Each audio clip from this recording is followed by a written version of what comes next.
Umuhanuzi w'Imana yakomeje arandika ngo Satani agerageza imitego ye ku basore badafite amakenga. Iyo Satani yateguye umutego, uwo mutego ukaba uri mushyashya, gutestinga niba umutego we ukora, arabanza akaza mu basore akareba abasore batagira amakenga, yarangiza akabapimiraho umutego. Iyo umutego uriye ahita avuga ati iyi ni iturufu nshyashya ngize gute nungutse.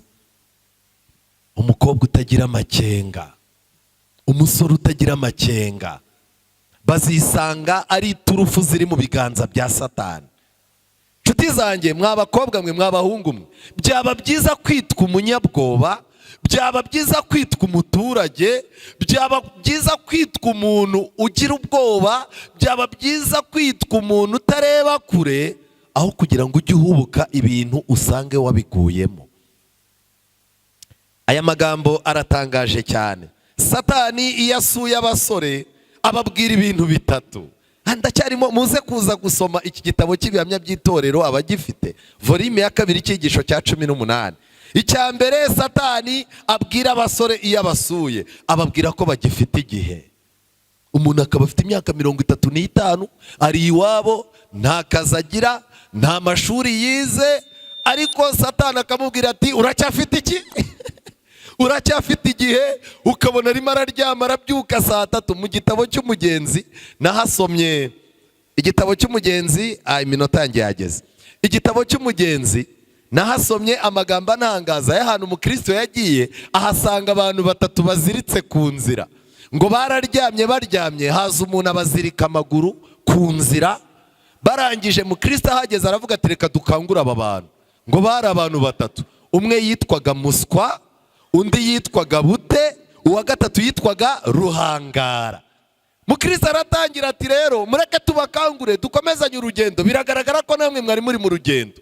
Muswa arangije arakanguka arabitegereza arabwira ati ngewe ndabona nta kaga kariho, mureke nongere ngire gute niryamire. Ubu hari n'abasore batarabona yuko ubuzima bwagize gute bwahindutse. Aracyarya ifiriti iwabo bakagura umupira, bakagura ijipo nziza, bakamugurira ikariso, amavuta, iki byose, inzara zo gucomeka, iwabo bagacomeka, ataramenya ko ubuzima bwagize gute. Uwo ni umuswa. Uwa kabiri ni umunyabute. Bute baramukanguye aravuga ati ariko mwabagabo mwe, bite byanyu, mureke nongere nsinzire. Ahantu nari ngeze igitotsi niho cyari kigize gute cyari kiryoshye. N'ubu hari abasore basinziriye mu bute batagira icyo bakora. Leta zikoreye abantu badafite icyo bamaze, bafite amaboko batayakoresha. Amatorero abitsa abantu nk'abo, n'imiryango yacu irababitsa. Umuntu wa gatatu ni umuntu witwa Ruhangara. Ruhangara baramwegereye baramubwira bati kusinziriye uziritse amaguru, ahangaha uhahuriye n'ibyago. Arangije arababwira ati mwe mucungane n'ibyanyu, ikibindi cyose kigira indiba yacyo kigira gute giterekwa, ucungana n'ibyawe, ibyanjye ntibigize gute. Umusore uzabona nizo ngeso eshatu uzamumenye yuko aziritse atazagera iyo ashaka kugera.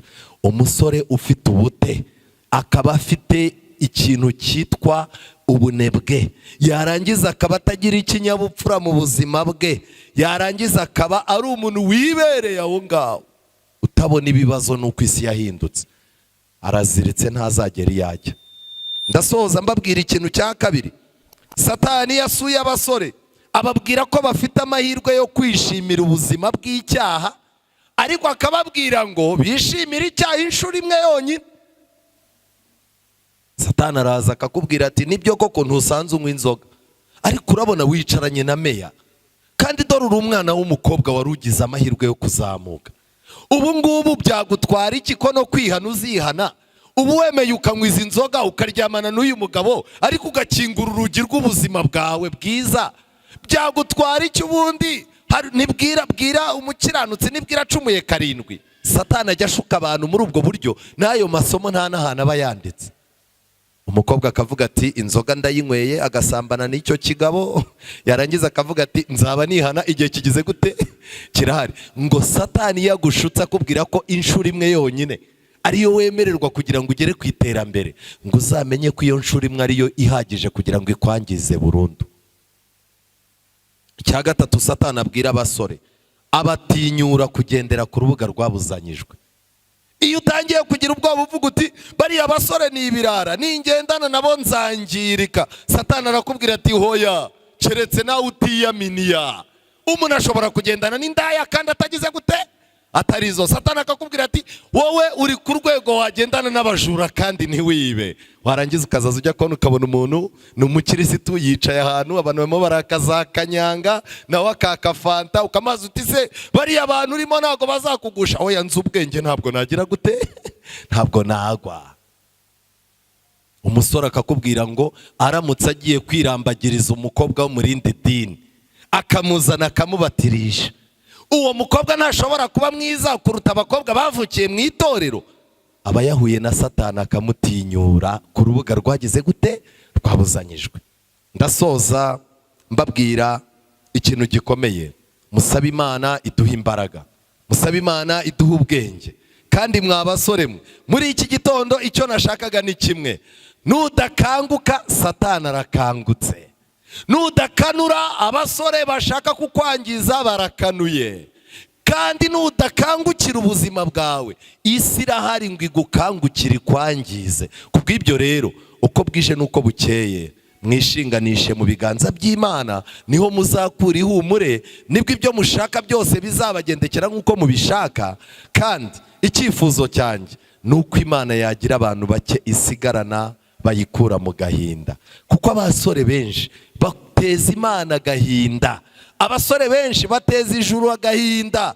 Ni bake cyane bashobora guhumuriza ijuru, kandi muri abo bake nawe ugomba kubamo. Nicyo nkwifuriza mu izina rya Yesu.